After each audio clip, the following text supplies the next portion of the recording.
الله الرحمن الرحيم.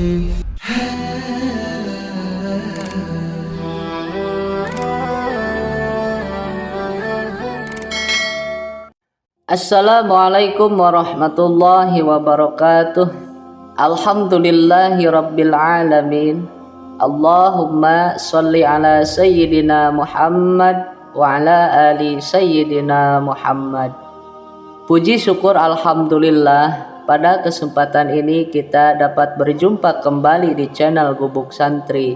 Harapan dan doa semoga sahabatku semua selalu diberikan kesehatan, dipanjangkan umurnya, dilapangkan rizkinya, diampuni dosa-dosanya. Amin ya rabbal alamin. Sholawat beserta salam semoga senantiasa tetap tercurah limpahkan kepada baginda Nabi kita, yakni Nabi besar Muhammad sallallahu alaihi wasallam. Allahumma sholli ala sayyidina Muhammad wa ala ali sayyidina Muhammad. Sahabat beriman yang dirahmati Allah, sholat tahajud yang dikenal memiliki segudang keutamaan yang sangat luar biasa bagi si pengamalnya. Dan perlu kita ketahui, sholat tahajud merupakan sebagian dari sholat malam. Tetapi tidak setiap sholat malam itu dikatakan sholat sunnah tahajud. Dan ternyata sahabat, ada dua kesalahan fatal yang membuat sholat tahajud kita menjadi tidak sah dan tidak bernilai tahajud di hadapan Allah Subhanahu wa Ta'ala. Dan berikut ini sahabat, dua kesalahan fatal yang membuat sholat sunnah tahajud kita menjadi tidak sah dan tidak bernilai di hadapan Allah Subhanahu wa Ta'ala. Untuk itu, tonton tayangan ini sampai selesai agar Anda paham. Dan jangan lupa like, komen, dan subscribe channel ini dan nyalakan lonceng notifikasinya agar sahabat semua tidak ketinggalan video terbaru dari kami yang insya Allah bermanfaat untuk kita semua. Sahabat beriman yang dirahmati Allah, yang pertama, sholat tahajud sebelum tidur. Di antara kita ada yang rajin mengerjakan sholat sunnah di malam hari.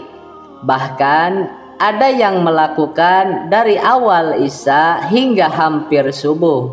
Sebagian orang mengira kalau amalan itu termasuk bagian dari sholat tahajud, yang padahal belum tentu demikian.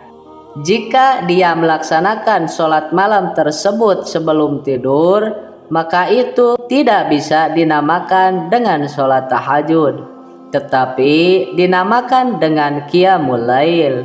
Itulah sholat yang dilakukan Rasulullah Shallallahu Alaihi Wasallam.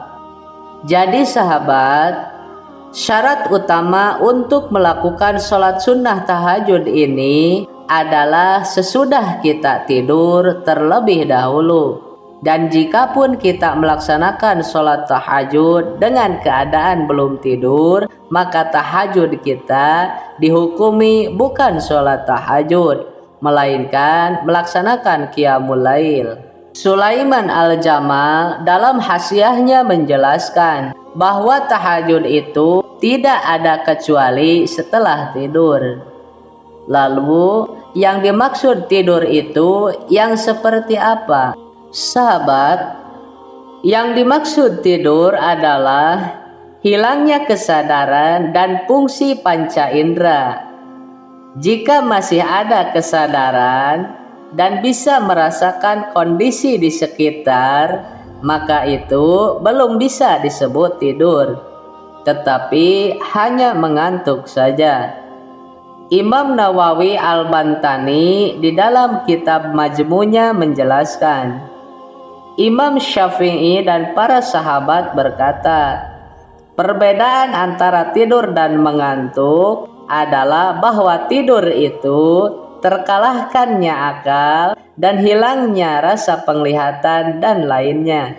Sedangkan kantuk tidak mengarahkan akal, tetapi hanya panca inderanya yang lemah saja. Tapi kehilangan rasa di antara tanda kantuk adalah bisa mendengarkan perkataan orang yang ada di sampingnya meski tidak paham maknanya. Dan tidur yang menghilangkan kesadaran inilah yang dimaksud dengan syarat sah sholat tahajud, meski tidurnya itu hanya sebentar atau dalam waktu yang singkat, maka sudah bisa mencukupi untuk syarat sahnya sholat tahajud. Dan Imam Syarqawi di dalam hasyiahnya menjelaskan, sholat tahajud adalah sholat sunnah di malam hari setelah tidur meski hanya sebentar. Sahabat yang dirahmati Allah, kemudian kesalahan fatal yang kedua, sholat tahajud sebelum sholat isya. Sahabat, sebagian orang ada yang beranggapan bahwa sholat tahajud itu yang penting dikerjakan sesudah tidur di malam hari dan sudah memasuki waktu isya. Jadi asal sudah tidur dan sudah memasuki waktu isya, maka syah melaksanakan sholat tahajud. Yang ternyata sahabat, anggapan seperti ini adalah anggapan yang keliru dan kurang tepat. Dan yang benar, sholat tahajud itu adalah sholat malam yang dikerjakan sesudah tidur dan setelah mengerjakan sholat isya, bukan setelah masuk waktu isya. Syekh Zakaria Al-Ansori di dalam kitabnya Ad-Durarul Bahiyah menjelaskan, maka ketahuilah bahwa syarat tahajud itu adalah setelah tidur dan setelah mengerjakan sholat isya. Dan Syekh Sulaiman Al-Mujairimi di dalam hasyiahnya menerangkan, akan tetapi sholat tahajud wajib setelah mengerjakan sholat isya. Dan Syekh Ali Jum'ah menyebutkan bahwa ulama Hanafiyah dan ulama Syafi'iyah sepakat bahwa untuk qiyamul lail dan witir berkaitan dengan sholat isya, bukan dengan masuknya waktu isya. Maka barang siapa yang sudah sholat isya meski dalam jamak takdim bersama sholat maghrib, maka sah baginya mengerjakan sholat witir dan qiyamul lail setelah itu. Jadi sahabat, yang menjadi penentu sahnya sholat tahajud itu bukan waktunya isya, tetapi sholat isyanya. Dalam artian, jika kita telah mengerjakan sholat isya, maka kita telah dianggap memenuhi syarat sahnya sholat tahajud. Meski sholat isya tersebut kita lakukan di waktu maghrib dengan cara dijamak takdim.